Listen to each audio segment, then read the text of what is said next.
आज की कहानी बहुत अच्छी होने वाली है। आज की कहानी घर आए मेहमान की कहानी है। ओके।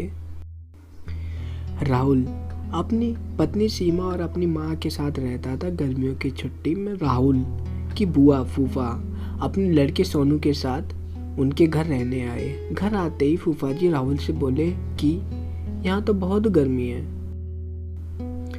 घर में कोई एसी नहीं है क्या?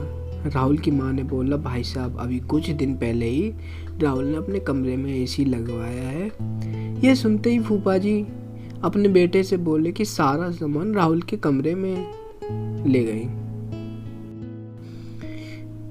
राहुल और उसकी पत्नी सीमा चुप रहे क्योंकि उनने सोचा कि कुछ दिनों की बात है।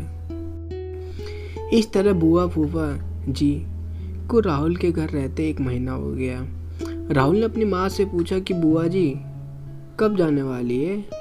हम कब तक ऐसे ही हॉल में सोकर अपना गुजारा करेंगे? राहुल की माँ बोली, बेटा रिश्तेदारी का मामला है, हम कुछ कह भी तो नहीं सकते हैं। राहुल की पत्नी सीमा बोली, वह सब तो ठीक है, लेकिन उनका छोटा लड़का सोनू सारा दिन घर में ऊधम करता रहता है। कल तो उसने हमारा नया सोफा बुरी तरह फाड़ डाला। राहुल इस बात पर बहुत गुस्सा हुआ कि नया सोफा फाड़ दिया। वह अपनी पत्नी से बोला, तुम सोनू को ऐसा करने से रोकती क्यों नहीं हो? सीमा बोली, जब से बुआ फूफा जी आए हैं कुछ कुछ खाने की डिमांड करते हैं, जिससे मेरा और माँ जी का सारा दिन तो रसोई में ही बीत जाता है।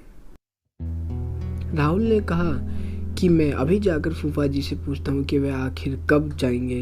राहुल ने बातों बातों में फूफा जी से कहा कि 1 महीना हो गया है, आपके जॉब की छुट्टियां तो ख़त्म हो गई होगी ना? फूफा जी बोले, राहुल मैंने जॉब तो कब की छोड़ दी, अब तो मैं बस बिजनेस करना चाहता हूँ और अब मैं इस शहर में भी कुछ बिजनेस खोलने की सोच रहा हूँ। पहले इस शहर को अच्छे से समझ लूँ, जिससे 2-3 महीने तो लग ही जाएंगे। यह सुनकर राहुल समझ गया कि फूफा जी अभी जाने वाले नहीं हैं। उसने यह बात अपनी पत्नी और माँ को बताई। सीमा बोली, जब घी सीधी उंगली से नहीं निकलता तो उंगली टेढ़ी करनी पड़ती है। इनके साथ भी कुछ ऐसा ही करना होगा। आप यह काम अब मुझ पर छोड़ दीजिए। उसी रात बुआ और फूफा जी छत पर सो रहे थे, तभी उनका लड़का सोनू चिल्लाता हुआ उनके पास आया और बोला कि मैंने अभी एक चुड़ैल को देखा है। तभी एक चुड़ैल वहां आ गई और बुआ और फूफा जी को बोली कि तुम में से कौन पहले मेरा भोजन बनना चाहेगा। चुड़ैल को देखकर वह बहुत डर गए और घर से भाग गए। उनके जाने के बाद सीमा ने अपना चुड़ैल का मुखौटा उतारा। बुआ के परिवार के जाने के बाद सबने चैन की सांस ली। सीमा की सास ने सीमा से कहा, तू तो बड़ी अच्छी चुड़ैल बनती है। यह कहकर सब हंसने लगे। इस कहानी से हम लोगों को यह शिक्षा मिलती है कि हमें किसी भी रिश्ते का गलत फ़ायदा नहीं उठाना चाहिए। जिस तरह से बुआ के परिवार ने अपनी रिश्तेदारी का गलत फ़ायदा उठाया और दूसरे को परेशान किया। हम लोग अगर आज की स्टोरी अच्छी लगी तो लाइक करना, शेयर करना और सब्सक्राइब करना, कमेंट भी करना।